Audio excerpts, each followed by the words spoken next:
모닝타임즈 시간입니다. 네, 뉴욕 증시는 다시 한번 하락으로 거래를 마쳤는데요. 일단 곳곳에서 튀어나오는 악재들을 하나둘씩 손으로 막기가 좀 손이 상당히 부족한 상황입니다. 경기 침체와 인플레이션 주시하는 가운데 미중 갈등이 다시금 시장에서 슬슬 고개를 들고 있는 모습인데요. 국내 시장도 그 사이에서 회복하는 것마저 쉽지 않은 모습 나타나고 있습니다. 그렇다면 이런 위기 속에서 대응 전략 어떻게 될지 오늘 이 시간에 알아보시죠. 토마토 투자클럽의 최원재 전문가님 함께합니다. 전문가님 안녕하세요. 안녕하십니까. 네, 뉴욕 증시 일단은 다시 8월 들어서 이틀째 하락 흐름 보입니다. 오늘 특징들 어떤 게 있을까요? 네. 미중 리스크가 좀 고조되면서 하락으로 마감을 했는데요. 다우는 1.2% 하락, 그 다음에 나스닥은 약보합인 0.1% 하락, S&P 500은 0.6% 하락했습니다. 우버가 18.9% 급등을 했는데요. 실적 호조에 급등을 했습니다. 그리고 전기차 관련 업체인 루시드가 6.5% 상승했고요. 전기차 주식인 피스코도 4.4% 상승했습니다. 그리고 전기차 충전 관련 주식인 차지포인트 홀딩스가 4.5% 상승했고요. 그리고 이제 2차 전지 업체인 퀀텀스케이프가 7.2% 상승, 솔리드 파워가 4.2% 상승했습니다. 그 다음에 라이더 관련 업체인 루미나 테크놀로지가 9.6% 급등을 했고요. 그 다음에 태양광 업체들도 괜찮은 모습을 보였는데, 썬파워가 9.4% 상승했고, 그 다음에, 9.4% 상승했고, 수소 관련 업체인 플러그 파워가 9.4% 상승했습니다. 그리고 소프트웨어 관련 업체인 줌인포 테크놀로지가 11.2% 상승했고요. 그리고 반도체 관련 기업인 엠코 테크놀로지라고 있는데 7.9% 상승했습니다. 워너브로더스도 4% 상승했고, 그 다음에 여행 관련 주식인 카니발이 4.8% 상승, 노르웨이지안 크루즈가 4.1% 상승했고요. 그 다음에 팔란티어도 4.3% 상승했습니다. 그 다음에 6월 채용 공고가 1,070만 건으로 좀 집계가 됐는데요. 9개월 만에 최저입니다. 시장 예상치로는 1,100만 개였습니다. 경기가 둔화되면서 노동시장도 서서히 냉각되고 있다는 것으로 지금 보고 있고요. 지금 특히 소매, 도매업에서 가장 큰 폭으로 감소를 했습니다. 그 다음에 클리블랜드 여는 총재는 인플레이션 정점이 아니다라고 얘기를 하고 있는데요. 그 앞으로 이제 금리 인상 계속할 것이다라고 얘기하고 있습니다. 지금 인플레이션 빨리 내려가지 않을 것이다라고 얘기를 하고 있고요. 노동시장이 매우 강해서 뭐 경기 침체는 아니다라고 얘기를 하고 있습니다. 다만 이제 성장률은 좀 낮을 것이다라고 얘기를 하고 있습니다. 시카고 여느 총재는 9월에 50bp 인상, 그 다음에 이후에 25bp 인상을 기대한다라고 얘기를 하고 있는데요. 다만 인플레이션이 좀 높을 시에는 75bp도 괜찮다라고 얘기를 하고 있습니다. 경기 둔화를 고려해 인상 속도 조절이 필요하다라고 얘기를 하고 있지만은 내년에도 두세 차례 25bp 인상은 선호한다라고 얘기를 하고 있습니다. 그 다음에 샌프란시스코 여는 총재는 인플레 싸움이 아직 갈 길 멀었다라고 얘기를 하고 있는데요. 금리 인상 후 한동안 높은 금리를 계속 유지할 것이다라고 얘기를 하고 있습니다. 빠르게 올리고 내리는 것은 경제에 부담된다라고 얘기를 하고 있습니다. 그다음에 밸런스 측에서는 현재 이제 펠로시가 대만 방문을 하고 있는데, 이런 대만 방문이 기술주 투자를 높이고 있다라고 얘기를 하고 있는데요. 결국에는 대만은 둘러싸고 군사 갈등 위험이 촉발되면은 어떤 좀 위험이 높아지지 않겠느냐 얘기를 하고 있는데, 지금 그런 이제 군사적인 위험은 결국에는 좀 없을 것으로는 보고 있다 얘기를 하고 있습니다.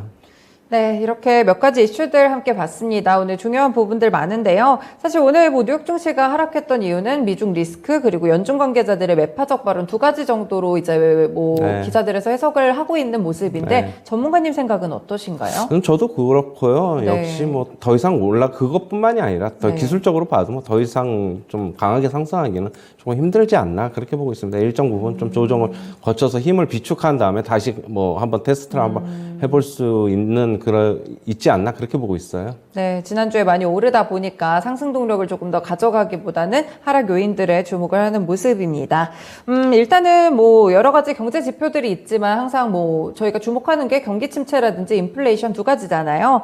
일단 채용 공고가 좀 줄어들었어요. 이 노동시장이 좀 크게 둔화하는 신호인가요? 뭐 크게 둔화하는 건 아니고 뭐 지금 뭐 서서히 어떻게 본다면은 뭐 결국에는 긴축 때문에 서서히 좀 둔화하는 것으로 좀 봐야 되겠죠. 어느 정도는 예상이 된 것으로 좀 보고 있습니다. 그렇군요. 서서히 식어가고 있다. 이렇게 의견을 주십니다. 뭐 오는 5일쯤 되면은 7월에 고용 보고서가 또 나올 맞아. 텐데 만약 여기서 시장 예상치를 조금 하회한다면 경기 침체 우려가 조금 더 부각이 되겠죠. 뭐 어느 정도는 뭐 그렇지만은 시장에서는 네. 별로 그렇게 뭐 중요하게 생각 안 할 것으로 보고 있어요. 뭐 크게 뭐 악화된 지표가 나오기도 좀 그렇고 그냥 뭐 소폭 뭐 계속적으로 좀 뭐 둔화가 될 것으로는 보고 있는데 아주 큰 폭으로 나오지 않는 이상은 뭐 시장은 그냥 별로 그냥 무덤덤하게 반응할 것으로 보고 있어요. 아직까지는 고용 시장이 크게 주목할 만한 지표는 아니다 이렇게 네. 보시네요. 그렇군요. 그리고 연준 인사들의 발언도 한 3가지 정도를 소개를 해주셨는데 일단 뭐 보니까 인플레이션이 정점 아니라고 보네요. 굉장히 좀 멀었다 이렇게 해석을 하고 있는데 그러면 그동안 시장이 올랐던 이유 속도 조절론이 조금 희미해지는 것 같거든요. 물가 여전히 좀 높다고 해석하나요? 그렇죠. 뭐 저도 계속적으로 올 연말까지는 높을 거죠. 빨리 꺾이면은 내년 1월이라고 저는 보고 있고요. 일단은 경기 둔화 속도 조절 뭐 얘기가 나오고 있는데 시장이 좀 너무 이제 어떻게 보면은 듣고 싶은 것만 듣고 좀 빨리 그런 쪽만 반영을 하는 게 아닌가 그렇게 보고 있습니다. 네, 그렇군요. 뭐 시카고 연은 총재 같은 경우에는 구체적으로 뭐 50bp를 할지 25bp를 할지 75bp 가능성도 열어둔 것 같고 네. 여러 가지 이야기들을 줬는데 9월에 좀 어떻게 보세요? 어제도 말씀드렸지만 네. 여러 가지 지표들, 즉 CPI나 이런 계속 봐야 될 것을 보고 있어요. 그거에 따라서 뭐 굉장히 유동적이다라고밖에 이제 말씀을 드릴 수 없습니다. 그렇군요. 7월에 좀 물가 지표가 어느 정도 고점으로 나올까요?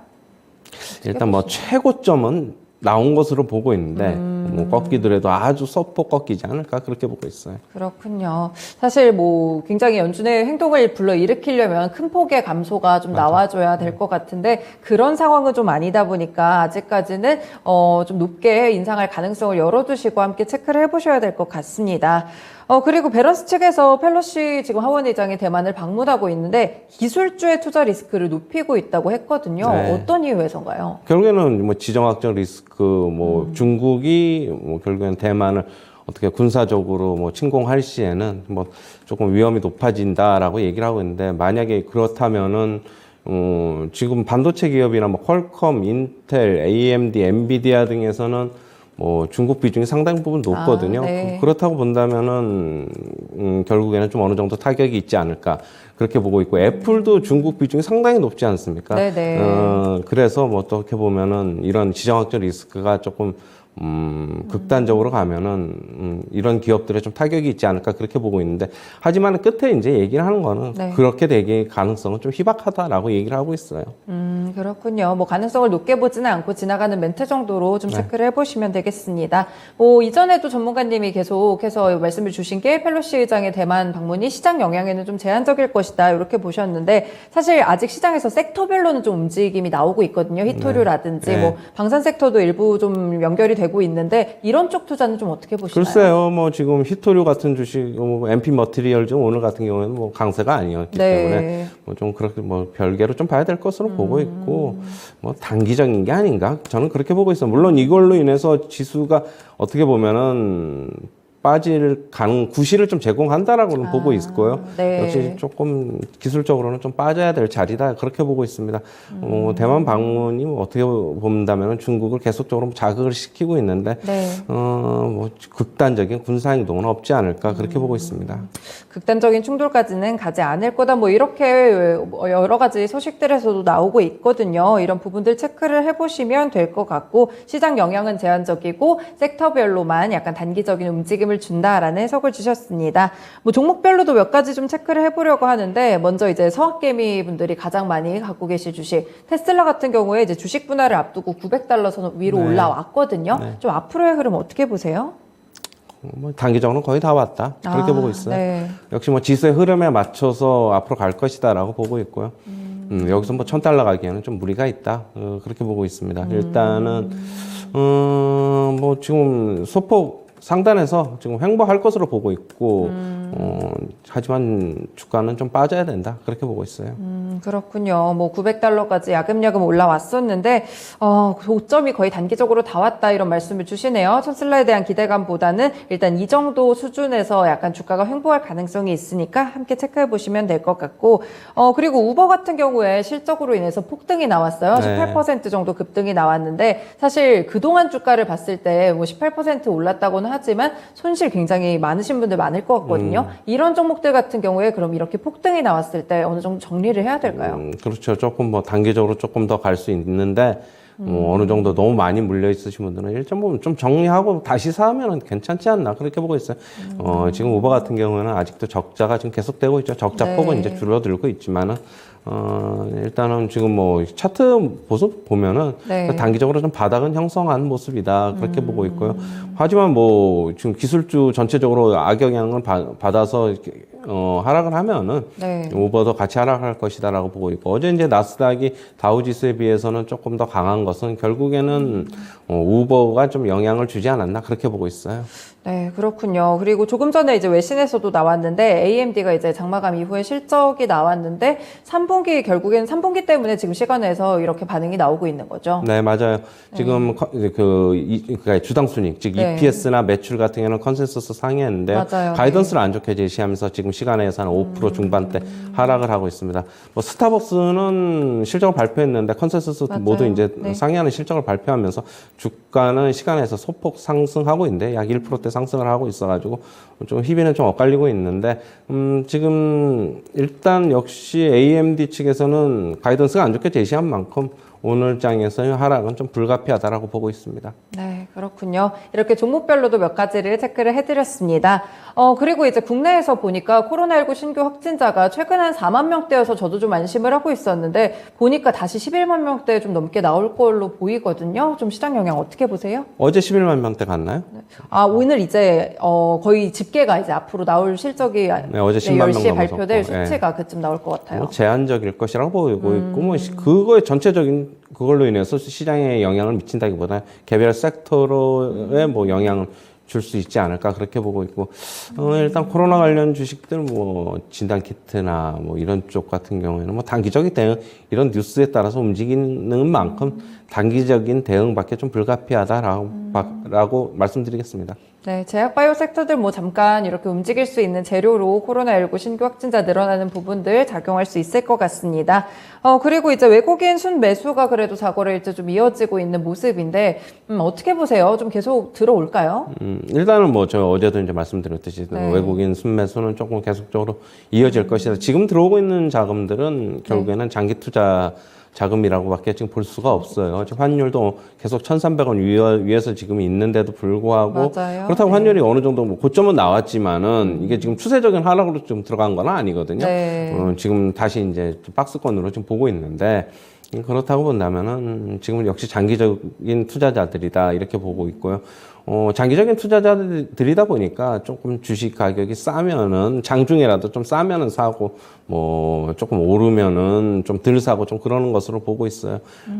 하지만 지금 유동성 즉 이제 뭐 고객 예탁금이 좀 많이 좀 줄어든 상태에서 외국인들이 이런 매수라도 없으면 시장 버티기가 힘든데 그나마 좀 어느 정도는 좀 시장의 버팀목 구실을 해주고 있다 그렇게 보고 있습니다. 그렇군요. 뭐 미중 리스크 영향도 당연히 오늘 있을 것 같은데 국내 시장 전망 어떻게 보세요? 어제 이제 뭐 제가 이제 계속적으로 국내 시장도 고점이다 단기적으로 뭐 그렇게 말씀을 드리면서 계속적으로 하락할 것이다라고 말씀드렸는데 어제는 조금 이제 뭐 한 20포인트 코스피 기준으로 넘게 하락했다가 조금 올라오는 모습. 하지만은 조금 더 빠져고 아직까지 더 빠져야 된다라고 보고 있습니다. 뭐 아직까지 지금 뭐 신규 진입할 시기는 좀 아니라고 보고 있고요. 전체적으로 본다면 좀 중소형 개별주로 조금 수익을 챙겨가야 되지 않나 그렇게 보고 있어요. 네, 회복했다는 생각이 조금 들기도 전에 다시 한번 좀 고점에 대한 이야기가 나오면서 조금 더 하방으로 열릴 수 있다는 이런 조언까지 주셨습니다. 네, 오늘 말씀 여기까지 들어볼게요. 고맙습니다. 네, 아직 시장이 뭐 급락이라고 하기는 어렵지만 하락을 이어가기는 했습니다. 시장 전반으로 봤을 때 글로벌 증시에서 이 미중 갈등에 대한 우려감이 다시 한번 기저에 깔리고 있는 모습으로 관측되는데요. 여기에 오늘 발표될 코로나19 신규 확진자 데이터 보시면서 섹터별 투자 전략도 세워보시면 좋을 것 같아요. 지금까지 모닝타임즈 시간이었습니다.